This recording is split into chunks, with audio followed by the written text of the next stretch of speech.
অসহযোগী গল্পটা তোমরা সবাই জানো। যারা জানো না, আইসিএসসিতে রয়েছে এই অসহযোগী গল্পটা, তারা গল্পটা পড়ে নিও। মানিক বন্দ্যোপাধ্যায় লেখা। মানিক বন্দ্যোপাধ্যায় বাংলা সাহিত্যের এক অদ্বিতীয় কথা সাহিত্যিক।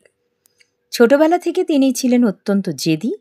জেদের বয়সে তিনি নিশ্চিত এক স্বাচ্ছন্দ্যের জীবনকে ত্যাগ করে সাহিত্য সাধনায় অনিশ্চিত জীবনকেই বেছে নিয়েছিলেন।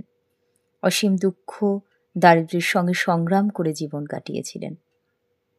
তার প্রতিভার স্বাতন্ত্র্য আর জীবন দৃষ্টির গভীরতা তাকে বাংলা সাহিত্যের এক উজ্জ্বল জ্যোতিষ্ক রূপে চিহ্নিত করেছে।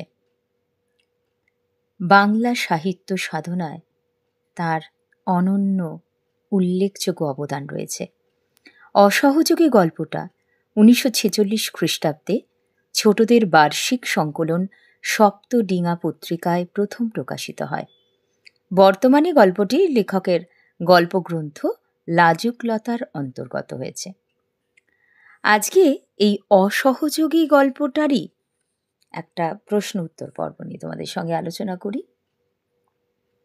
না, লোকটি সত্যি ভালো, ছেলেটাকে শুধরে দিতে পারবে বলে মনে হয়। এখানে উল্লিখিত লোকটাকে, উক্তিটি কার, ছেলেটা বলতে কাকে বোঝানো হয়েছে, ছেলেটাকে শুধরে দেবার জন্য উদ্দিষ্ট ব্যক্তি কি শর্ত দিয়েছিলেন, বক্তার এমন ধারণার কারণ কি? তোমরা জানো তোমাদের আইসিএসসিতে কিভাবে আসে প্রশ্নের মানটা 2-2-3-3। তোমরা এই প্রশ্নটা অবশ্যই লিখে নিও খাতায়, এবং উত্তরগুলো তো লিখবেই। তাহলে উত্তরের আলোচনায় চলে আসি। এখানে উল্লিখিত লোকটি হচ্ছে অসহযোগী গল্পের অন্যতম চরিত্র সূর্যপদ। উক্তিটি রমেনের বাবা হর্ষনাথের। ছেলেটা বলতে এখানে রমেনকে বোঝানো হয়েছে। নিজের দুরন্ত ছেলে রমেনকে ভদ্র সভ্য করবার জন্য হর্ষনাথ সূর্যপদর কাছে দিয়ে এসেছিলেন। সূর্যপদ সেই প্রস্তাবে রাজি হন, তবে তিনি এই ব্যাপারে হর্ষনাথের কাছে দুটো শর্ত দেন।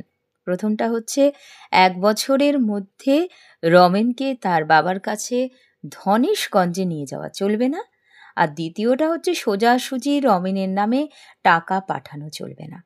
বলা বাহুল্য যে এই প্রস্তাবে হর্ষনাথ রাজি হয়ে যান। সূর্যপদ ছিলেন স্কুল মাস্টার।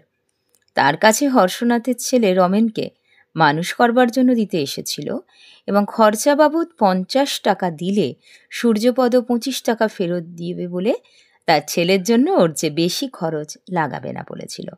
হর্ষনাথ তাতেই খুশি হয়, কিন্তু পরের মাসে আবার 50 টাকা পাঠালেও 25 টাকা ফেরত আসে।